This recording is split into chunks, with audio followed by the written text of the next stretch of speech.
Hi everyone, and welcome to the Sanctuary Wellness Podcast. This is Faith Hill, your host and life coach. And this podcast is brought to you by the Sanctuary Thailand, a world-renowned wellness destination on the island of Koh Phangan. In this episode, I'm going to share some valuable coaching techniques to help you alleviate negative thoughts and feelings in these challenging times. A huge chunk of my work is showing people how to cultivate a positive mindset with realism, using techniques that are easy to understand and implement. So today we'll focus on self-talk, how you talk to yourself, and some daily practices to help you think and feel better. These are both forms of self-care, being kind to yourself, looking after yourself. Nearly all of my coaching clients right now, they're working from home, trying to get to grips with whatever this new normal is and how to handle the uncertainty surrounding us. We talk a lot about mindset and overcoming negative thought patterns, and which, when mastered, it creates positivity, which makes motivation, which creates action. And so the tips that I'll share in this episode, they form part of my 1-hour online positive mindset course, which you can find on my website, sparkescapes.com. So just one more quickie before I get started proper. Please do subscribe to the podcast if you haven't already, so you don't miss any new episodes. And if you've got just 15 seconds, please do leave a review on Apple Podcasts. So it not only helps me hone the content, but it also helps other people find the show. So now I've made that little request, let's get going. So deep breath. The world as we know it, it's changing, and you may be needing to adapt and wanting to make some changes too. Change how you work or how you relate to loved ones, friends or colleagues, how you think or react or behave, how you run your life, or how you'd like to set some new goals. Now, you're human, you've got bad thoughts, you have bad moments or bad days. And positivity alone won't solve everything, but it really does shift your mindset. It helps you think better, feel better, and take positive actions despite of circumstances. So before really getting into the techniques, a key thing I'd like you to remember is that the brain believes what you tell it the most. I'll say that again. The brain believes what you tell it the most. So if you keep on a negative thought train and give negative thoughts time to take root, your brain will believe them and it'll keep churning them out. However, if you make a concerted effort to think even a little bit more positively, it will enable you to have a more positive, more brighter perspective on what you're experiencing. We may not be able to control much of what's going on around us, but we can control what we think. It really is possible, and we can control how we react to what's going on around us.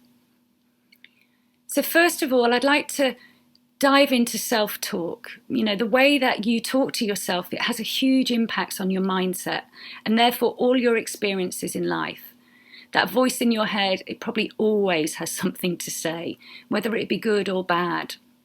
And some people, they call it the monkey mind because it chatters away and it's unruly like a monkey in the jungle.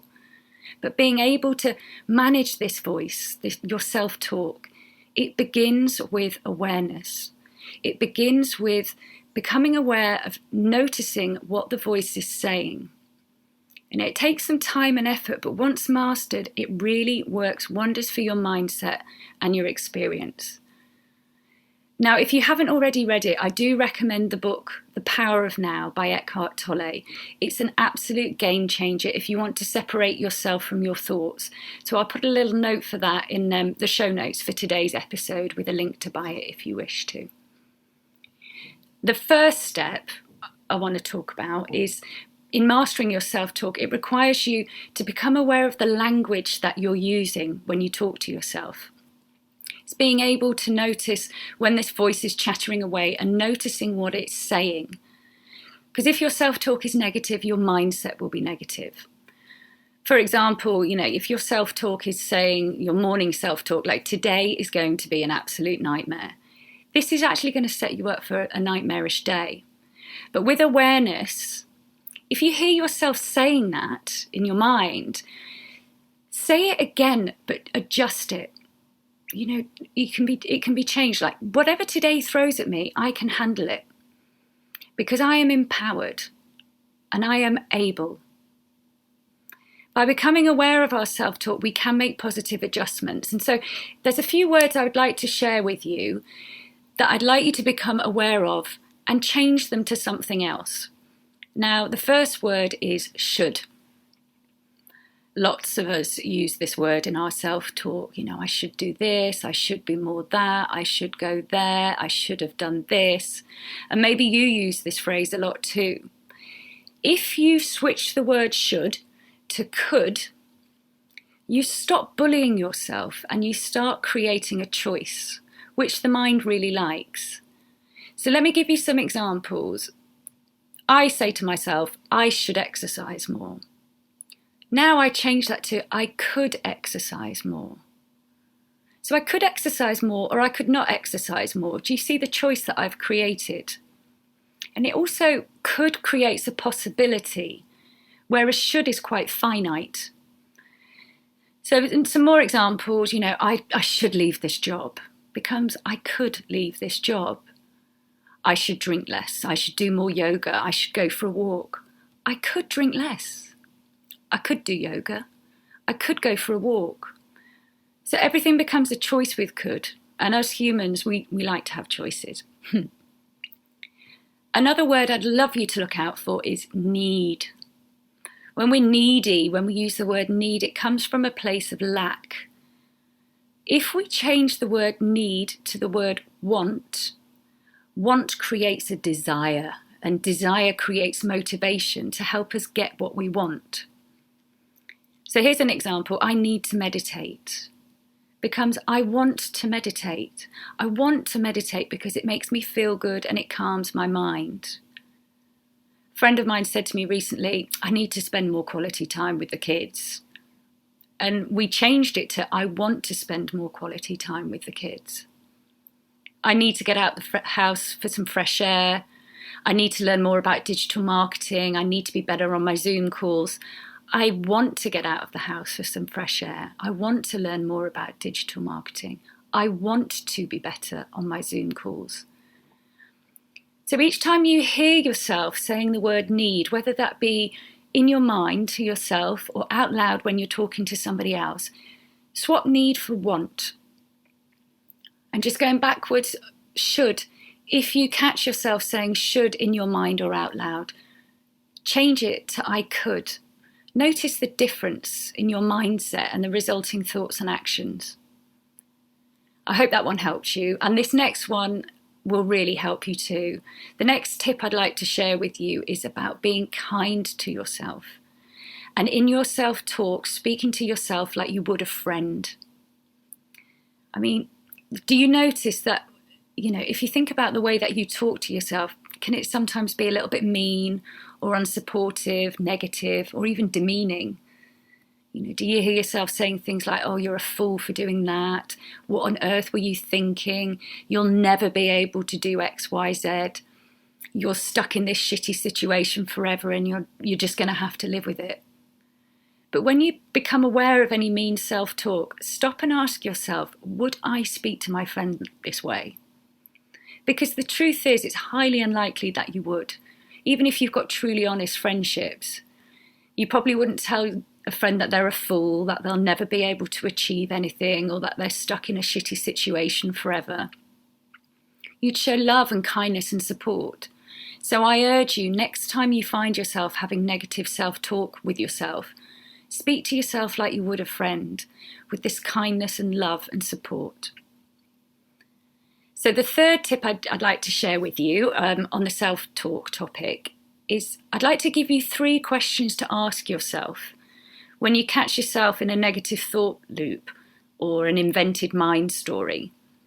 These 3 questions, they're going to help you build perspective and redirect your mind and energy to more useful or valuable thought patterns. Okay. So these questions are: 1, who is it helping this thinking process? Who is it helping you thinking this by you thinking this way? And the second question is, Who is it harming, this thinking process? Who is it harming by me thinking this way? And the third question is, can I do anything about what I'm thinking about? Can I do anything about this right now? And if you can't, stop wasting your precious time worrying or stressing about it right now. Give your mind a break. Okay. Those 3 questions have helped me personally a lot in the last 6 months, I have to say, and I hope you find them valuable too. So now let's talk about some daily practices, another form of self-care, looking after yourself in these tough times. Ultimately, I'm really into establishing routine, especially a morning routine, and it can be relatively easy to implement, but you're creating something new, so I urge you to stick at it. It's like forming a habit, really. And so many of us are feeling anxiety or worry or stress at the minute, and we will do at many other points in life. Quite often our inner worlds can reflect the turmoil of the world outside. So if you're experiencing uncertainty in any area of your life, you can create comfort and calm and stability and peace of mind by developing a routine which suits you and suits your lifestyle.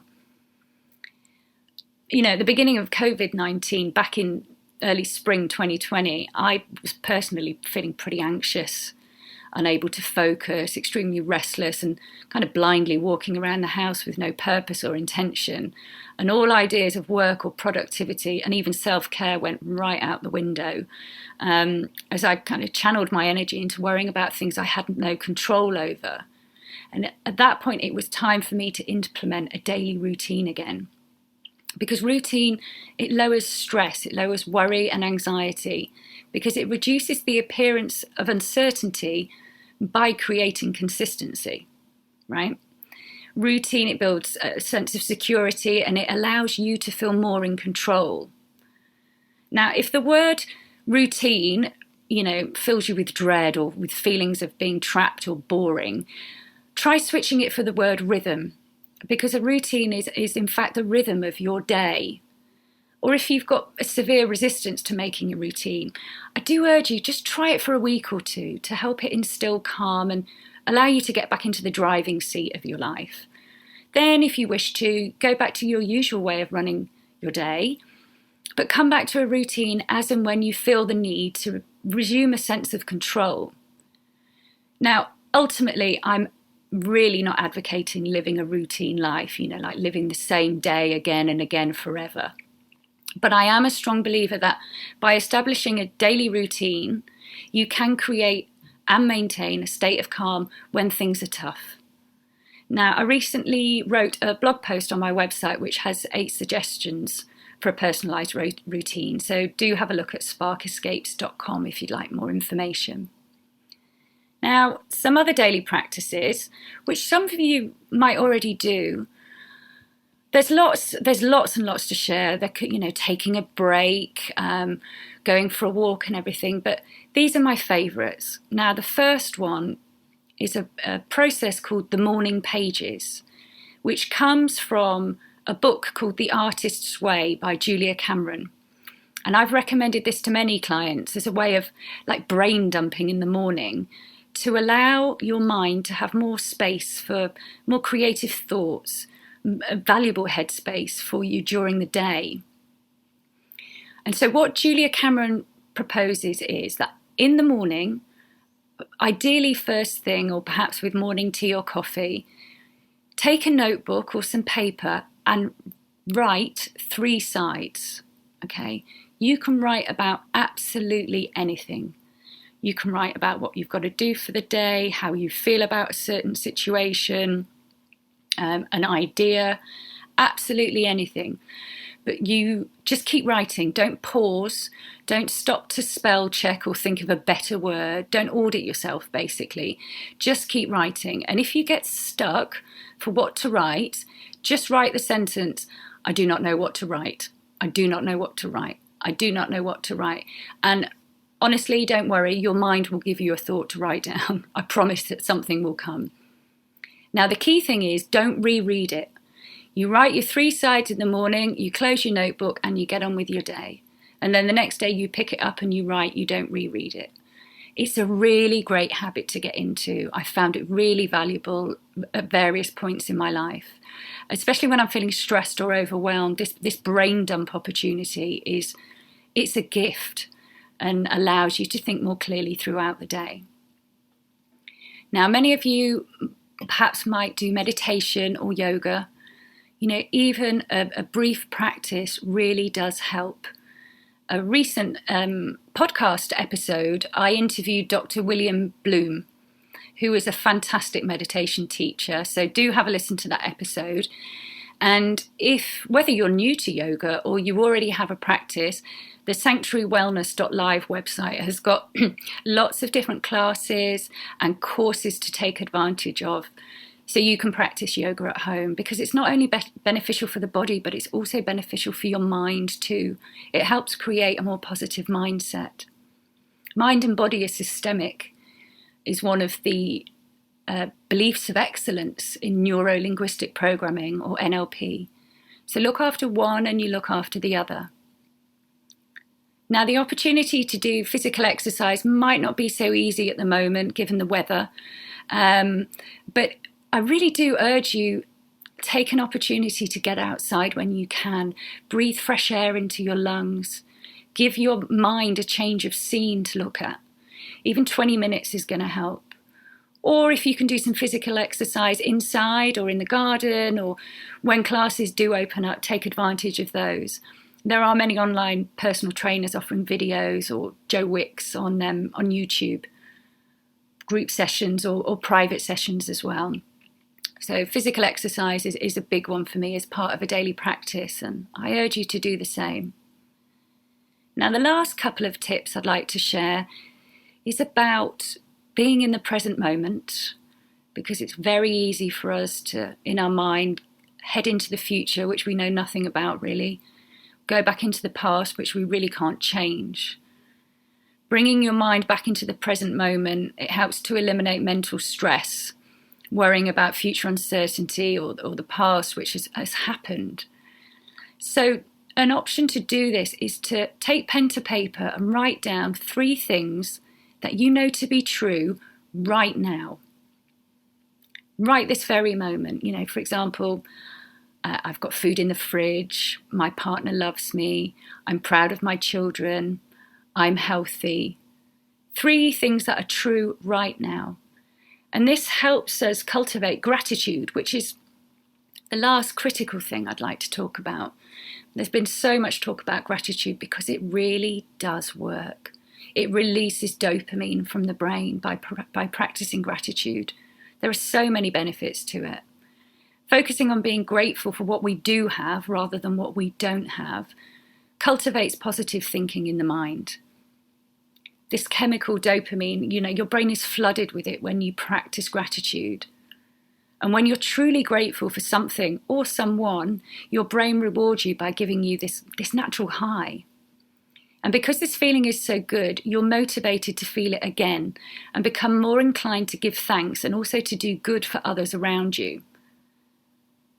There's many different scientific studies about the feelings of gratitude, the benefits of gratitude, not only because it helps improve sleep, it helps to decrease pain levels, relieves stress, and it also reduces anxiety and depression.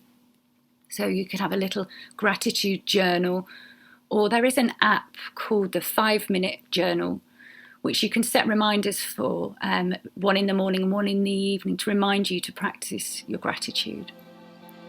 So all of these self-care practices, they could be part of your daily or weekly rhythm.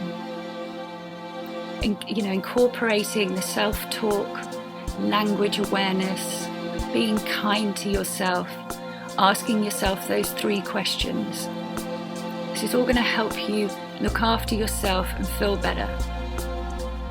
So I really hope that they've helped. Thanks so much for joining me on this episode of the Sanctuary Wellness Podcast. And for more techniques, do visit my website or if you'd like to see how coaching can work for you, or to see if I'm the right person to help you, you could book a free 30-minute coaching discovery call. I'm here to help, and it's a no obligation call together, so you can take the opportunity to download or ask me some questions that could help you. So the show notes for this episode and all previous episodes of the podcast can be found at sanctuarywellness.live, as well as many yoga and wellbeing videos and courses to keep your mind, body and soul balanced and healthy. And please do follow us all on Facebook and Instagram. Just search for The Sanctuary Thailand and you can find me by searching for Spark Escapes. Thanks for listening, and until next time.